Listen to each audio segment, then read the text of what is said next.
तुम्ही सत्यजित साहेबांना घरी घेऊन जाऊ शकता. हो, पण रेग्युलर चेकअपसाठी वेळोवेळी इथे यावं लागेल. डॉक्टर तुम्ही काळजी करू नका, मी मॅनेज करेन सगळं.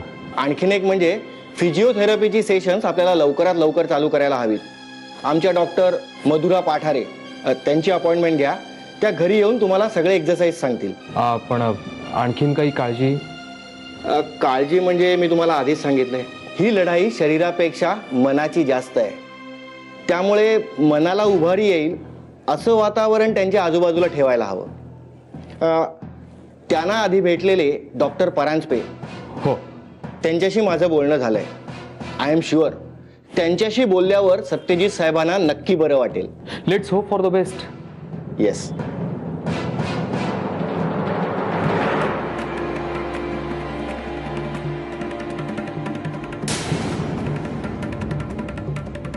काय राव, सत्यजितराव मुदोळकर साहेबांचं स्टेटमेंट घ्यावं म्हणलं तर ते काय बोलायलाच तयार नाही. तू हा, मी मस्त म्हणलं त्यांना, हा बो द्या स्टेटमेंट द्या, स्टेटमेंट द्या, पण काय विषय नाहीच ना हो. बरं मग आता मला सांगा, हा आम्ही पोलिसांनी पुढचा तपास करायचा कसा? हा मग नंतर पोलिसांच्या नावानं लोक खडे फोडायला लागतात हो, का यंत्रणा कुच कमी आहे म्हणून. हे बघा, मला जरा घाई, आपण नंतर बोलू. व्यंग साहेब, काही तर मला बी हो, म्हणजे ज्यांनी हा कुणी घातपात केलेला आहे ना,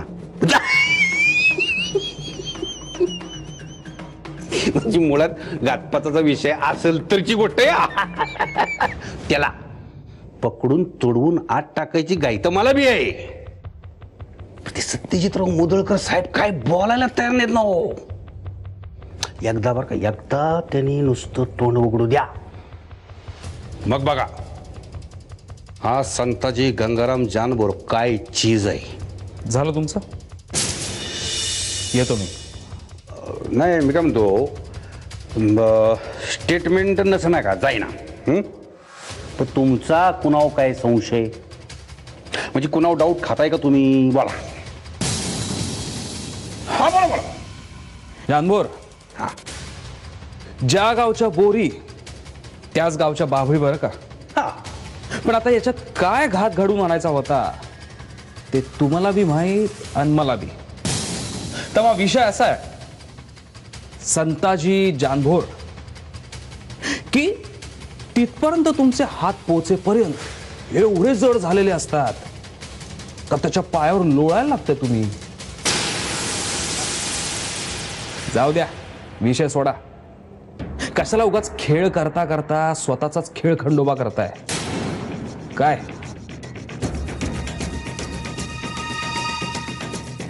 आणि हा हा हा, काय जाऊन सांगा तुमच्या त्या दादासाहेब होळकरला त्याचे दिवस भरलेत म्हणावं.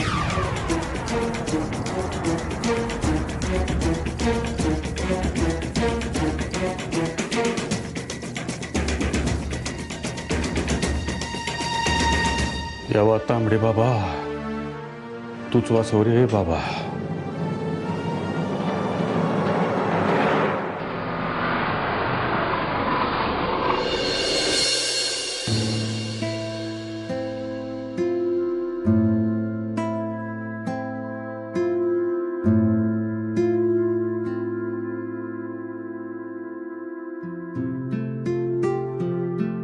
बस, आता तुला कोणाची बी नजर लागणार नाही.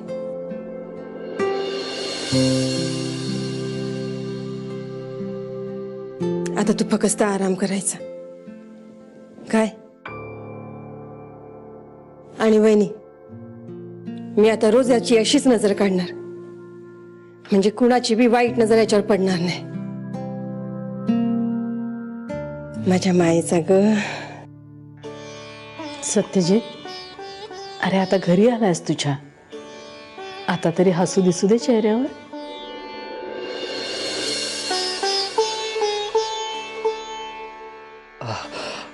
चला चला, इथे दारातच उभं राहून बोलायचं आहे का? आणि दादा, तुला डॉक्टरांनी आराम करायला सांगितलंय ना? चल.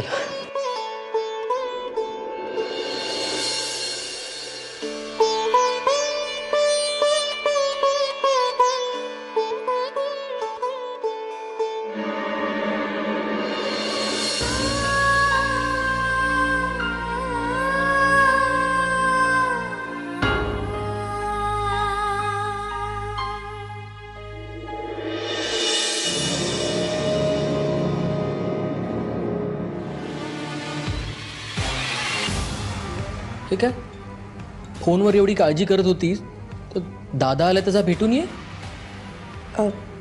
का म्हणजे दादा काही विचारत होते का माझ्याबद्दल? म्हणजे आठवण काढली होती का माझी? नाही म्हणजे मला नाही माहिती. पण काहीतरी चर्चा झाली असेल ना हॉस्पिटलमध्ये. हा ॲक्सिडेंट होता का म्हणजे काहीतरी विचारलं असेल ना दादांनी. नाही म्हणजे घरी चर्चा झाली असेल तरी मला नाही माहिती. पोलिसांना काय सांगितलं दादांनी? म्हणजे त्यांचा कुणावर संशय किंवा काय? संशय म्हणजे नाही म्हणजे हे सगळं कोणीतरी घडवून आणलंय असं नाही ना वाटत आहे दादांना? मला काय माहिती. आणि दादाला काय वाटतंय, त्यांनी काय सांगितलंय हे तू त्यालाच का नाही जाऊन विचारत? मला काय विचारते? अरे मग हॉस्पिटलमध्ये काय माशा मारायला पाठवलं होतं का तुला? अगं तू माझ्यावर कशाला चिडते? तू फिरकली तरी का हॉस्पिटलमध्ये? हां आणि तिकडे मी काय प्रॉब्लेम फेस केले तुला काय माहिती? तुला कसले आले रे प्रॉब्लेम्स? एक तर तिकडे हॉस्पिटलमध्ये आई आणि वहिनीचं भांडण, त्यात या दादाच्या ट्रीटमेंटची धावपळ. अगं काय सांगू तुला. अरे पण हे सगळं तू कुठे करत होतास? मग तुला काय वाटलं? त्या हॉस्पिटलमध्ये धड खायला नाही मिळालं मला. खाण्यावर आठवलं, भूक लागली.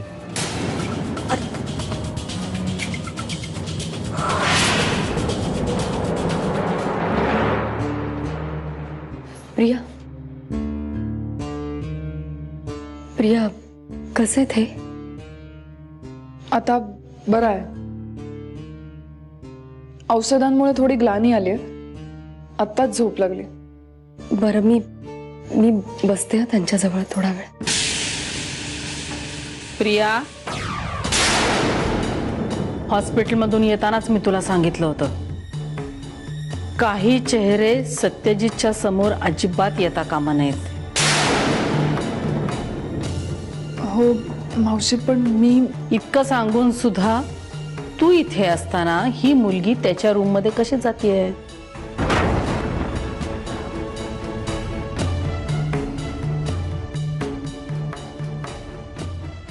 आई, अहो तुमच्याच म्हणण्याप्रमाणे मी सकाळपासून माझा चेहरा त्यांच्या समोर येऊ दिला नाही. आता जर ते झोपलेत तर निदान एवढा वेळ तरी मला त्यांच्याजवळ बसू द्या. गरज नाहीये.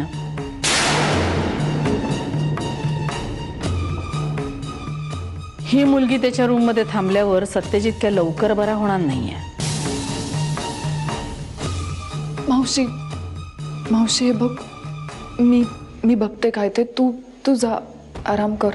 आजपासून मी सत्यजितच्या रूम मध्ये त्याच्या सोबतीला थांबणार आहे.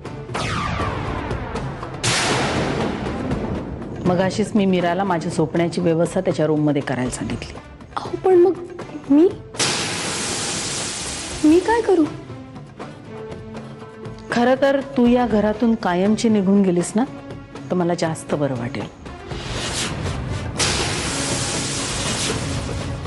तर माझं एवढं कुठलं नशीब असायला.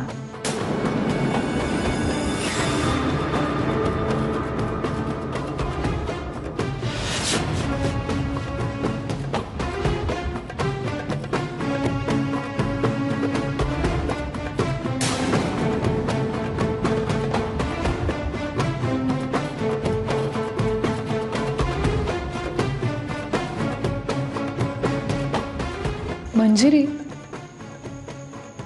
तुला जर हवं असेल तर तू माझ्या रूम मध्ये. नाही नाही, नको.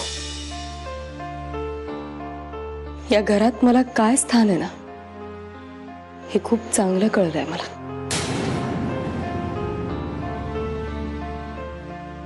तू नको काळजी करूस, मी बघते काय करायचं ते.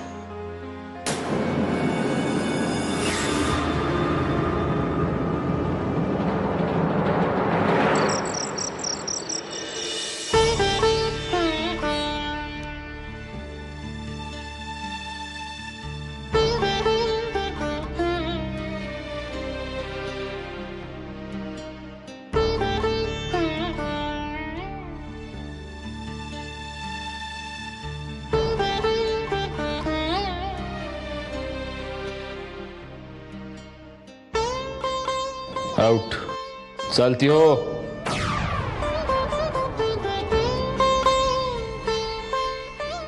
आता आपण एकाच बोटीचे प्रवासी नाही का?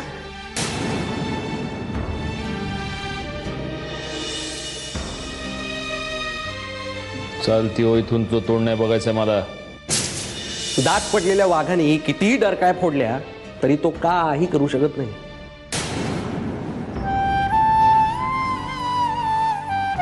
आयुष्यभर उभं नाही राहता आलं तरी चालेल मला, पण तुझ्या आधाराची गरज नाहीये. या जगासाठी मी आज पांगळा झालोय ग, पण तू तर मला मनानं केव्हाच पांगळा करून टाकलेस.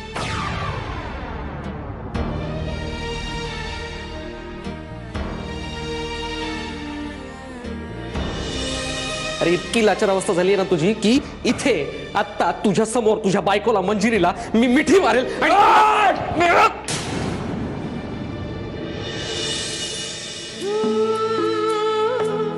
माझ्या सत्यजितवर तुझी सावली जरी पडली ना तरी याद राख, लग्नाच्या वेळेला आम्हाला फसवलं. माझ्या सत्यजितच्या जीवावर बेतलंय ते. बास आता बास.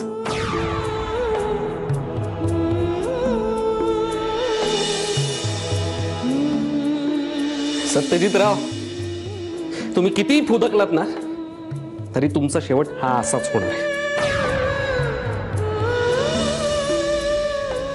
जमिनीवर लोळणाऱ्या किड्यांवर मी थुंकत सुद्धा नाही.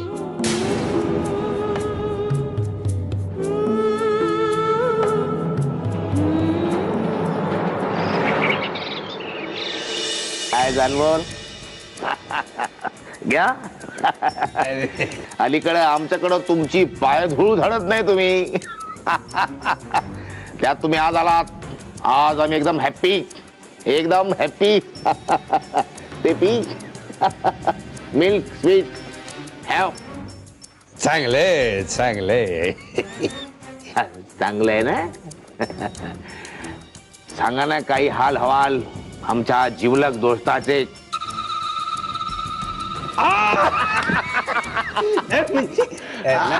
काय तुम्ही तर पार राव त्याची पार करून ठेवली राव. अशी करून ठेवली, अशी करून ठेवली. काय आता काय विषयच नाही ना उरला. ते पी. हा पिट.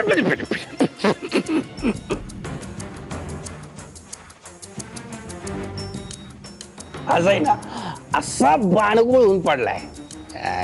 लय तोरा मिरवायचा. आता एवढं एवढं बकरू झालंय त्याचं पार. पितो ना. हा पितो ना. चांगलं आहे. हा पर तो त्याचा पार्टनर, हा तो गोरा पांढरा, तो विहंग. हा त्याचं काय.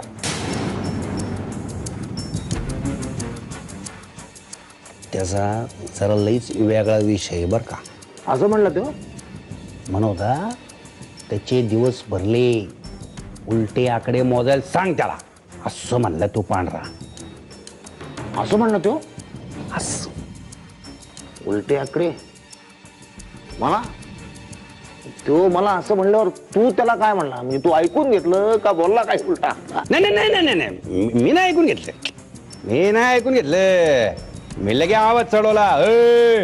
काय वाटलं काय तुला म्हणलं. हा संताचे गंगाराम जानबोर म्हणतात मला. म्हणलं मी पण म्हणलं त्याला. नाही तू म्हणला काय उत्तरादाखल तू त्यांना म्हणला काय ते मला ऐकायचंय. मी म्हणलं त्याला, ले अरे काय येड लागले काय.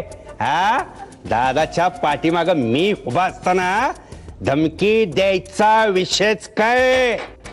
हा म्हणलं मी त्याला. म्हणलं अरे काय येड लागले काय, समजतो काय तू स्वतःला. म्हणलं मी म्हणलं त्याला, मी नाही स्वतः. सई जानभोर खोट्याच्या कपाळी गोटा. गोटा शांतीमध्ये, एकदम शांतीमध्ये. हॅप्पी मूड मध्ये. आणि तो कोण आहे ना विहंग का कोण बोलणारा आम्हाला, त्याला पाहिजे तेव्हा मोडून टाकू. बंदाच मोडून पडल्यावर काय विषय आहे का हा ना काय? पार पार व्हीलचेअरवर बसवलाय त्या मुदळकरला त्याला वाटत असेल बाबा मेलो असतो तर सुटलो असतो याच्यातून सुटणार नाहीत तो जाणतो सुटणारच नाहीत माझ्या हापिसात येतो माझा गळा काय पकडतो आता फक्त पायच ठेचले ते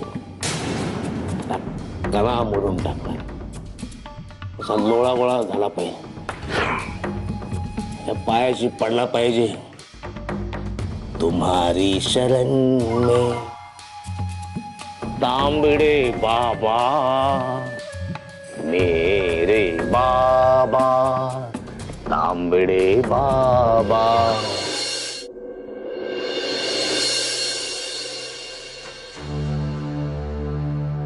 वहिनी अगं पहाटे पहाटे मी अंबाबाईच्या देवळात गेलते सत्यजीतसाठी अंगारा आणायला. कुठे आहे तो? आंघोळीला गेला. रात्रभर डोळ्याला डोळा नव्हता हो पोराच्या. अगं कसा डोळ्याला डोळा लागेल त्याचा? या घरामध्ये ना चांगले दिवस याची शक्यताच धुसर होत चालली. बघितलंस एका चुकीची शिक्षा किती लोकांना आणि किती काळ भोगावी लागते ती. पंच त्या मुलीच्या बाबतीत एक चूक झाली खरी पण तिच्या नावाचा सारखा सारखा उल्लेख नकोय. हा मला बी आनंद नाही हो तिचं नाव घ्यायला. तिचं नाव कायमच पुसून टाकणार आहे मी या घरातून. आता तू म्हणलीस म्हणून बरं पण वहिनी जे काय बोललीस ना ते ध्यानात ठेव म्हणजे झालं. पण याच्या पुढे या घरामध्ये मी जे म्हणतीये ते आणि तसंच होईल हे लक्षात ठेवा तुम्ही. अगं तसंच होईल. मी हाय ना तुझ्या संगतीला. आता परत परत तिचं नाव घ्यायला मला बी नाही आवडत पण आता तूच बघ तू सत्यजीतची काळजी घेत होतीस इथं तेव्हा हिनं जाऊन तुझ्या रूम मध्ये झोपायला नको होतं का? परत तुझ्या रूम मध्ये राहायचं नाही आमच्या रूम मध्ये येऊन झोपायचं पण नाही. पण तिनं नाटक केलं नाही तर ती मंजिरी कसली? म्हणजे आता काय केलं तिनं? अगं रात्री किचन मध्ये फरशीवर वळकटी टाकून झोपली ती. काय म्हणजे घरात एवढे नोकर चाकर असताना ती किचन मध्ये झोपली?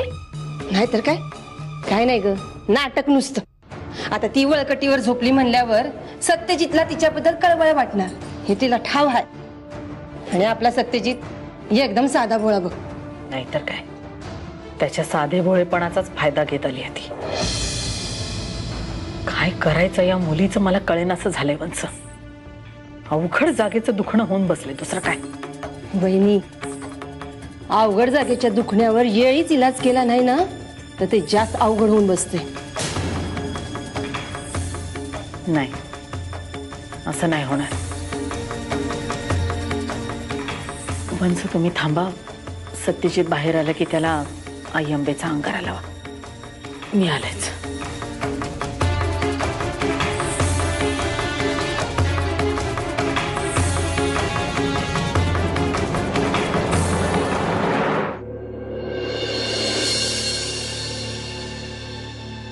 मंजिरी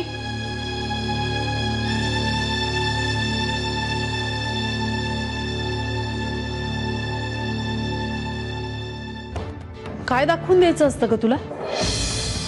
या घरात माझे किती हाल होत आहेत मला काय काय सहन करावं लागतंय मी तुला किती दुष्टपणाने वागवतीये हेच दाखवायचंय ना?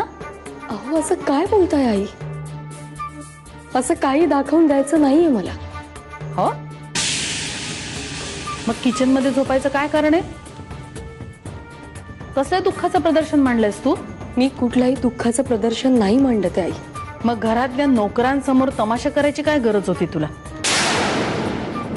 रियाने तुला सांगितलं होतं ना तिच्या खोलीत झोप म्हणून.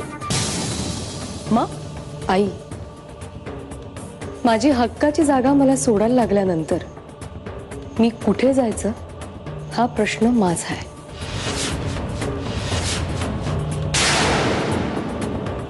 आणि हो राहिला प्रश्न नोकरांचा तर ते काय आंधळे किंवा बहिरे नाही आहेत ना. या घरात काय चाललंय कोण कसं वागतंय हे त्यांना दिसतही आणि ऐकूही येत. बस खूप बोललीस. मावशी अगं का ओरडतेस तू? सत्यजितने ऐकलं तर परत त्याला त्रास होईल. हेच हवंय ना हिला. सत्यजितला त्रास व्हावा हीच तर इच्छा आहे हिची. म्हणून जाणून बुजून असं वागतीये ती.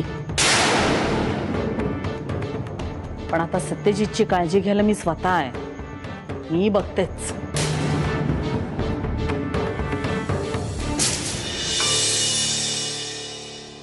मंजिरी प्लीज प्लीज आता तू तरी शांत राहा. प्रिया, आता यापेक्षा आणखी किती शांत बसू मी? यापेक्षा आणखी शांत बसणं म्हणजे स्वतःचं मरण पत्करण्यासारखं आहे. मी तेही केलं असतं अगं, पण त्याने काय सिद्ध होणार? मी दोषी आहे एवढंच सिद्ध होईल त्याने. ज्या क्षणी मी निर्दोष आहे त्यांना कळेल ना, त्याच्या पुढच्याच क्षणी मरण आलं ना तरी चालेल मला. हे बघ, मला मान्य आहे, पण ही वेळ नाही आहे. त्या फिजिओथेरपिस्ट डॉक्टर पाठारे येणार आहेत. मी आले.